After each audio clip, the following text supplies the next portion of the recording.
Bore da pawb, croeso sesiwn heddiw a diolch i chi am ymuno efo ni. So good morning all, welcome to the session today and thanks for joining us. The first thing to mention is that the session today is being recorded. There's a link to our privacy notice included in the meeting invite for any further information on that. So I can see some familiar names and faces on the call, which is great to see this morning.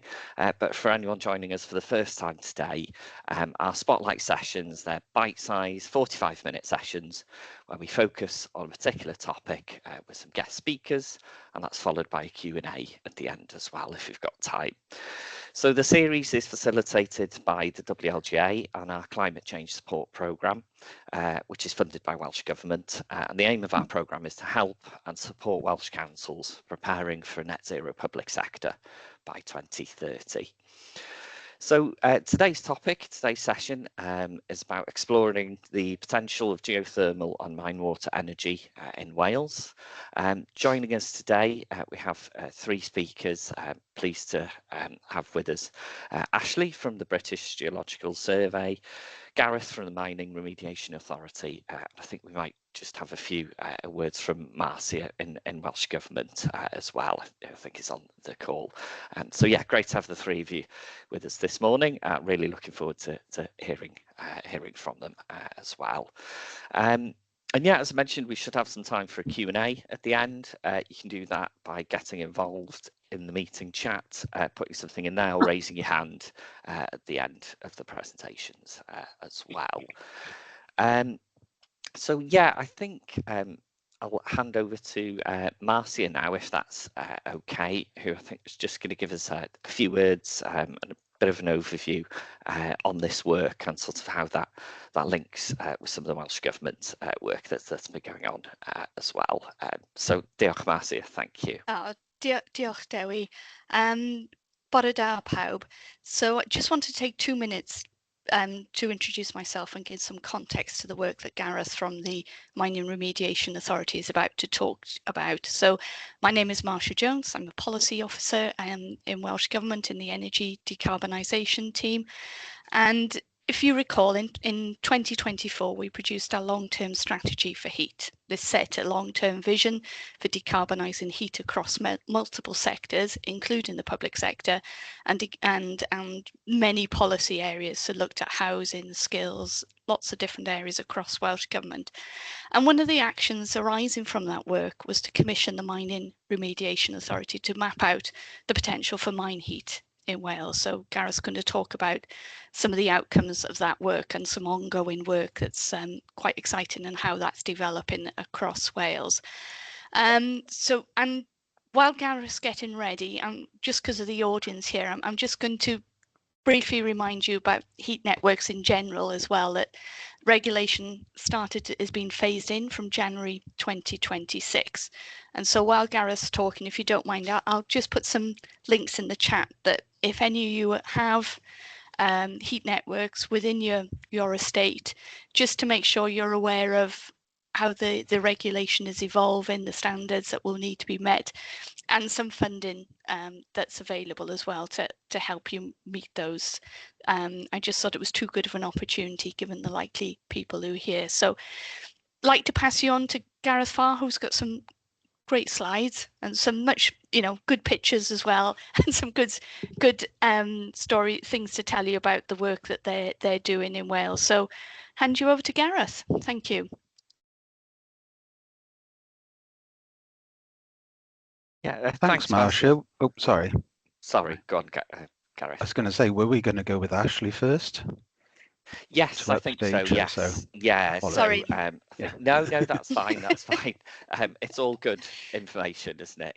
Everyone's obviously vying to present and share that information. So, yeah. But I was just going to mention, thanks, Marcia, for that overview and obviously how it links in, as you said, with heat networks and Welsh Government work that's going on at the moment. So yeah, we'll hear shortly from Gareth. But I think if we can hand over firstly to Ashley, if I can bring you in there, please. Diolch, thank you. Yeah, I'll just share the screen.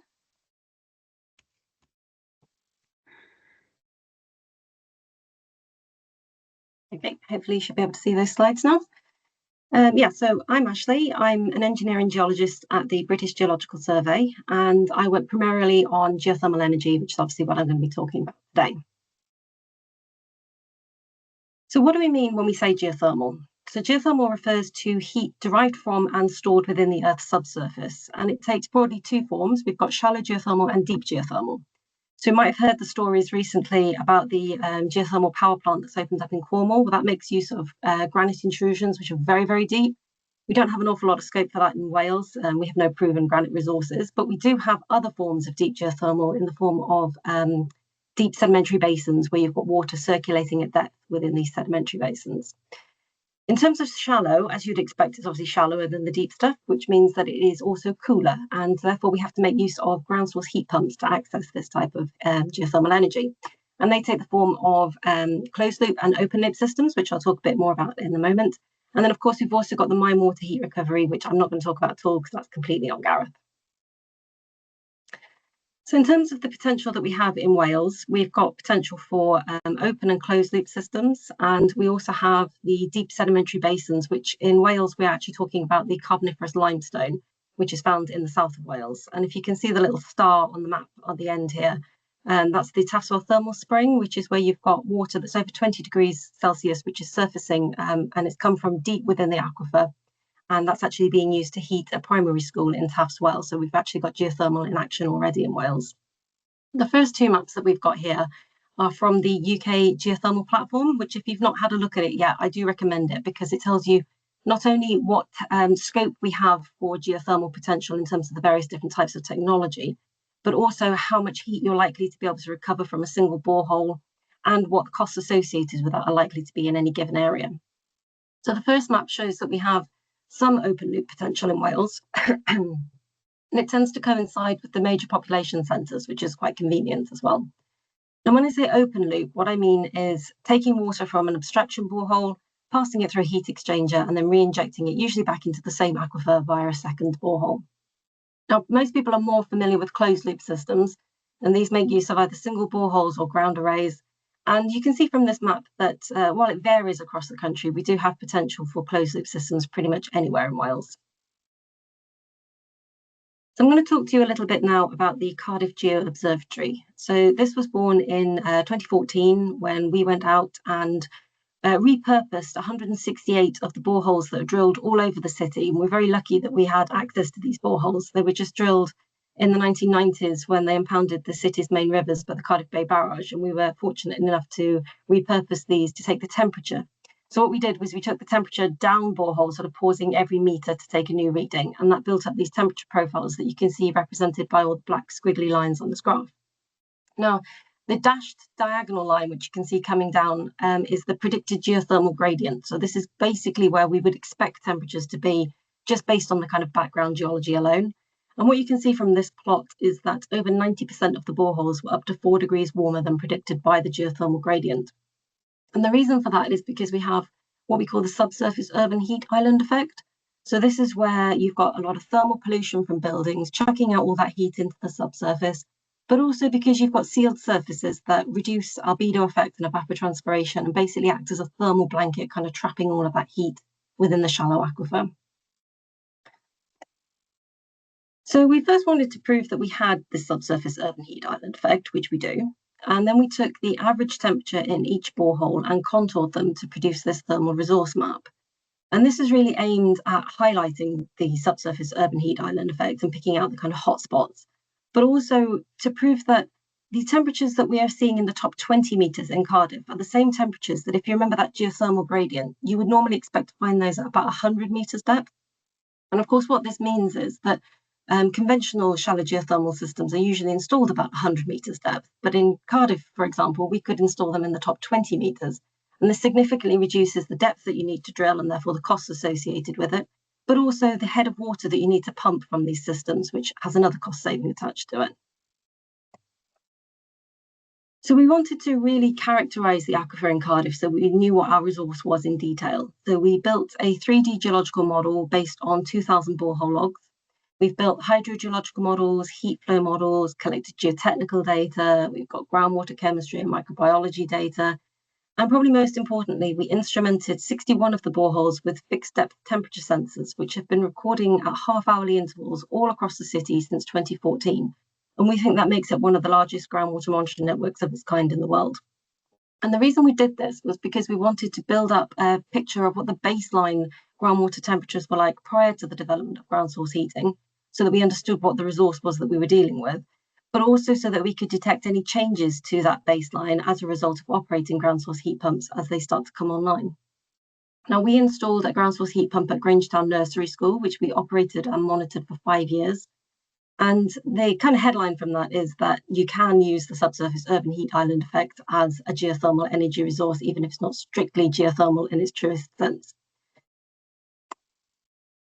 So we really do understand the aquifer of Cardiff very well, and 25% of Cardiff sits on the glaciofluvial sand and gravel aquifer, which is filled with enough water to fill 11,000 Olympic-sized swimming pools, and all that water is 12 degrees Celsius plus, so there's really a lot of geothermal resource just waiting to be tapped into in Cardiff. And as a result of our studies, I would describe it as the low-hanging fruit of the geothermal world. It's something which is just waiting to go, basically. But if there are people out there thinking, does my area have a subsurface urban heat island effect? Well, this is not limited to Cardiff. It's just that we know an awful lot about it in Cardiff. It's highly likely that anywhere where you have a shallow aquifer in an urban area, you're going to have these elevated temperatures. Now, if people in Cardiff or any other area started to install ground source heat pumps just randomly, that's okay if people do it in a sort of small scale. But after a while, as people start to install more of them, you do run the risk of system interaction. So if people have got boreholes in neighbouring properties, you might be cannibalising each other's heat. So definitely, by far the best way to deploy geothermal energy is via a district heating network. So instead of having boreholes in everybody's garden, you might have an array of boreholes at the end of, say, every street, and then that heat is going to be distributed through the heat network. And these networks are really best designed with geologists to begin with, because the idea behind it is that we, of course, have access to what the geology conditions are like, what the aquifer is like, and therefore we understand where it's best to place your boreholes so that you make the maximum use of the geothermal potential without overmining the resource or running the risk of system interaction. So if there's anybody out there thinking to themselves, we would really like a geothermal heat network in our area, then please do get in touch. My email address is at the end because we can help with that. So obviously I'm very much team geothermal, and I'm kind of hoping that by the end of this slide you will be too, because this is kind of a list of the advantages of geothermal. So if you look at the costs associated with conventional heating and compare it with geothermal, well, there is a modest saving to be had against the cost of gas, and a considerable saving to had if you're comparing it with oil or electricity heat production. But of course, we need to be moving away from those conventional heating technologies. And as we start to look to greener options, well, I really think that geothermal energy kind of punches above its weight when it comes to the green energy options that are available out there. So if you compare it with wind or solar, it's much more energy efficient than those. And of course, you're not reliant on certain weather conditions. If you compare it with air source heat pumps, well, you know, they're great, but they don't work particularly well if the temperatures drop below about 12 degrees Celsius. And you don't have that problem with geothermal because the temperatures below ground are pretty much constant throughout the year. And if you compare it with the nuclear option, well, geothermal is 400% cheaper than nuclear. So obviously I'm going to advocate for geothermal over nuclear any day.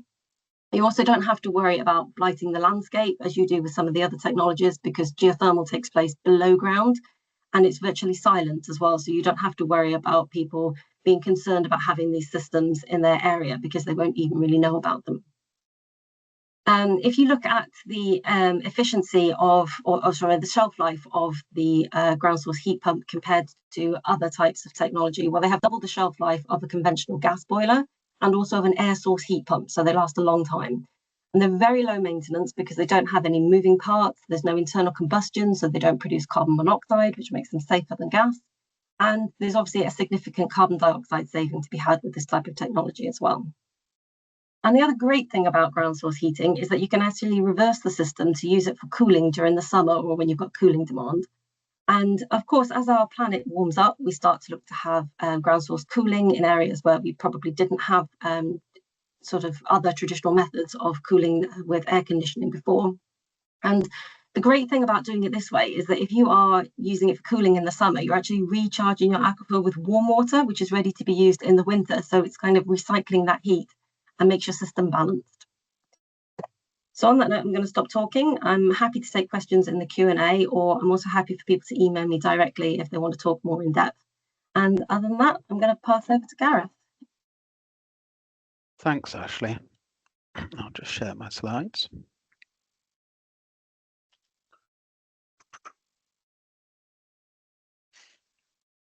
Right, thanks for having me, everyone.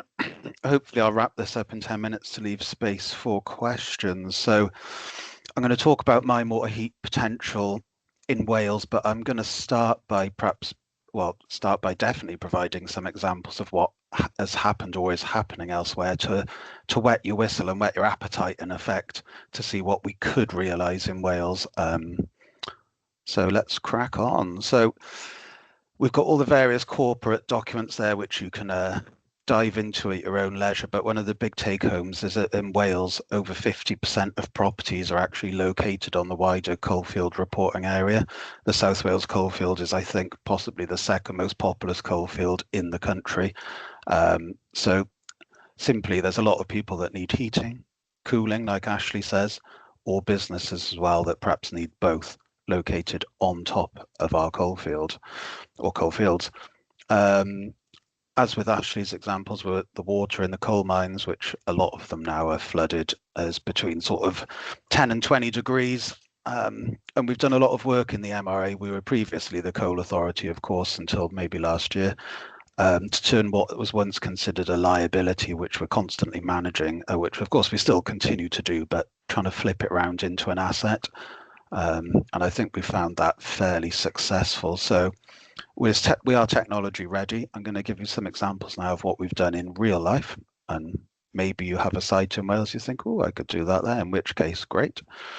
And I'll end up with perhaps, what we can do in Wales and where we're going to go. So how do we get to this Minewater? A couple of ways. We can drill some boreholes. Here's a drill rig we had out in Gateshead recently. Tried and tested technology, nothing to be worried about. Standard stuff. We can access Minewater where it's treated at the surface. This is one of our 14 or 15 treatment schemes in Wales, where I think every year we treat enough water to fill up the Principality Stadium 15 times over, which arguably may be a fairly good use for it given the current state of rugby. But obviously, this talk's being recorded, so I won't expand on that. But we can also look at shafts or places where there's discharges popping out of the ground as well. So various options available to us. So this little slide just gives you a state of play, because a lot of times people say, oh, we can't do this here, we can't do it here. Well, of course, this map shows that we can. We've got a couple of live schemes here already, clustered up mainly in the northeast of England. There's some decommissioned schemes, which are either old ones, pilot ones, and so on and so forth. But sort of linking in with Ashley's talk as well, these little tiny black dots are closed loop schemes. So we do permit lots of closed loop schemes drilled into the coalfields. I think we've permitted 300 or so in the last 15 years. And so those things do occur as well. And in my mind, that's all still heat from the coalfield. So I'll take you through a little whistle-stop tour now of some of these sites, just to show you what they sort of look like in reality. So first off the blocks, up in the northeast of England, was Lanchester Wine. So interesting facts about this one: it is privately funded. It provides heating to 2 large warehouses that do the honourable job of storing vast quantities of delicious wine at the correct temperature. So a very good use of geothermal heat in my mind. And they continue to operate now as well. And, as far as I believe it, the owners there have obviously realised the sort of carbon savings and cost savings, and it's given their business, if you like, more green accreditation. Which is often a benefit when dealing with customers and so on and so forth. So real trailblazers there. You can see their heat pump capacities are 2.4 megawatts and 1.2 megawatts. They've got 2 separate warehouses in relatively close proximity to one another. What you can see here is the Minewater going through the system. This sort of thing in the bottom right-hand corner is the plate heat exchanger. That's the thing with the green ends and all the plates in between, and the heat pumps pictured at the top. Moving on to one you've probably heard about lots of times before if you heard me speak. This is the Gateshead Heat Network. It's a 6 megawatt capacity mine heat network. Interesting facts about this one is it used to be a gas-fired CHP heat network, and it was in effect repurposed to take mine water as the heat source.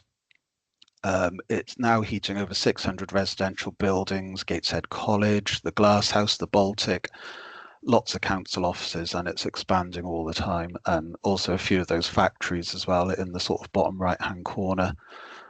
Ashley mentioned the small footprint of geothermal. If you squint, you can see some very teeny-weeny yellow circles in the bottom middle of that image. Those are the boreholes that we use. You can see they don't take up much space. There's also an urban solar park there as well, which the council feeds in electricity, which on a nice sunny day can almost power the entire network. So this is one of the largest mine heat schemes in the world, and the consumers pay at least 5% lower than gas. Had various funding streams here from the council chipping in money, but also government funding as well. All right, staying up in the northeast, this is Seaham Garden Village. This is a brand new development, so it's not retrofit, this is brand new. There's 750 social homes being constructed. You can see that as of a few months ago, our energy centre was completed. That's the picture with the crane in the front, and some eagle-eyed person in my team told me that Bryn Thomas, who owns that crane, is based in Wales, so that crane must have gone all the way up there. So there we go. Can we claim a Welsh first with helping out with that site? Who knows? So yeah, fascinating development. It will be live officially very, very soon, just waiting for a few little bits to be crossed off the list, but it's physically all there, and you can see the houses are being constructed in phases, and there's already quite a few already put up. So that's an exciting project. As we speak, literally today, I think, in its commissioning testing phase, is this leisure centre, which will remain unnamed as requested by the client, but it's also up in the northeast. If you squint, if you squint, you might actually be able to read the name. But anyway, this should be live soon. It's just having its little testing phase now. It's also got an NHS primary care unit attached to it as well. So, you know, I think that this is going to bring a lot of kind of health benefits as a knock-on from providing stable priced heating to a facility like this. Oops. And going even bigger, we hope to, in the next near few months, be drilling at a large NHS hospital in Northumberland, Wansbeck General Hospital. So again, this is really exciting. And clearly, I don't think there's anyone in the room that wouldn't want to be providing stable priced heating to the NHS. So I think the story here is massive, and obviously there's kind of knock-on benefits as well are huge. So that one is next off the blocks. So let's get back to Wales. As Marcia mentioned, we did create Minewater heat opportunity maps for the whole of Wales. This includes North Wales, so apologies to any North Wales folk that it is included. I just use South Wales as an example. In effect, we jumbled up all of the complex underground information, and we produced 3 categories. Is there good potential, possible, or challenging? And of course, what we did as well is no opportunity, which is blank. So that does help you screen things out. We fed into the leaps. We've engaged with lots of people over this, and each local authority out there has a bespoke summary report online as well. So for your local authority, they are bilingual as well. So they're all there. So if you want to use them, please do. If you have questions on them, fire away. They highlight kind of the best places in each local authority to look. What else have we done in Wales? Off the back of that, we worked with Innovate UK and Thermal Earth, who are a ground source heating company, who conveniently bought a large warehouse right next to one of our mine water treatment ponds, almost as if by magic the stars aligned. So the Innovate UK funding came in, and in this case we put a heat exchanger, as you can see on the long arm of the lorry there. We load it straight into the mine water pond, so this takes heat directly from that pond of mine water that's flowing continually through these settlement ponds. So this provides enough heat for their factory and the offices they've got, and it also does passive cooling as well. We're only using a teeny-weeny fraction of the heat available at this site, but it proves a good concept. As you can see from the photograph there, we've had some fairly important visitors. There's the First Minister about 2 weeks ago. We also had Rebecca Evans, Cabinet Secretary there, and lots of other folks. It's quite a nice visual demonstrator, because sometimes with boreholes you can't really see much because it's always totally under the ground. So at least here we can see the apparatus and sort of talk about it. So that's quite neat. And then where do we hope to go? I think current opportunities in Wales. We spoke to lots of local authorities, Welsh Gov Energy Service we work with, and we hopefully will be working with Cardiff Capital Region as well. There's some real great potential down in Carmarthenshire.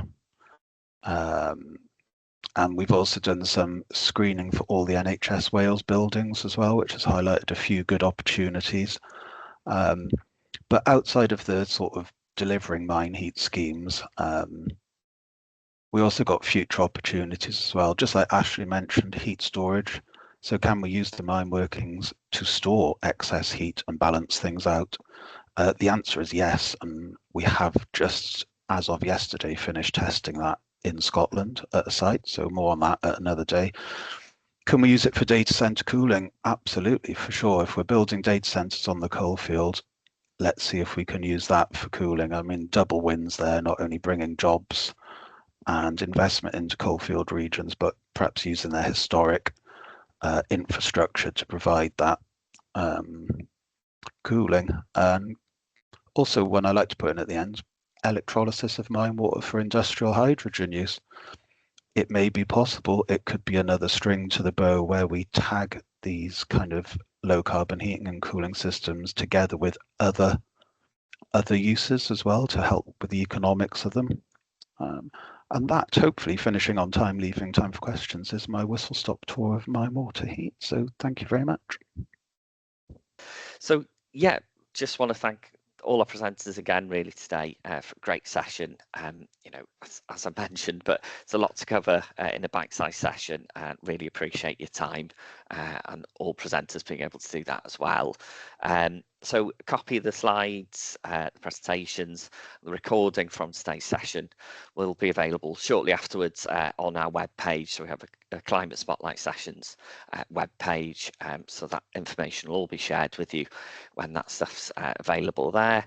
All our previous sessions are on there as well. I think this is session 9 by my reckoning, so there's loads of good stuff on there for you to view. They're all YouTube clips, so nice 45-minute, something to do with over lunch, for example, so you can watch them all back there. Any future topics, dates we've got as well, they'll be publicised. You'll be kept in the loop of any further sessions. We've got a lot planned over the rest of this year as well. So with that, we'll bring today's session to a close. Just to say diolch yn fawr iawn. Thanks very much. Diolch am eich cwmni heddiw a gobeithio gwelwch chi tro nesa. So thanks very much for your company today. I hope to see you next time as well. Hwyl fawr, goodbye.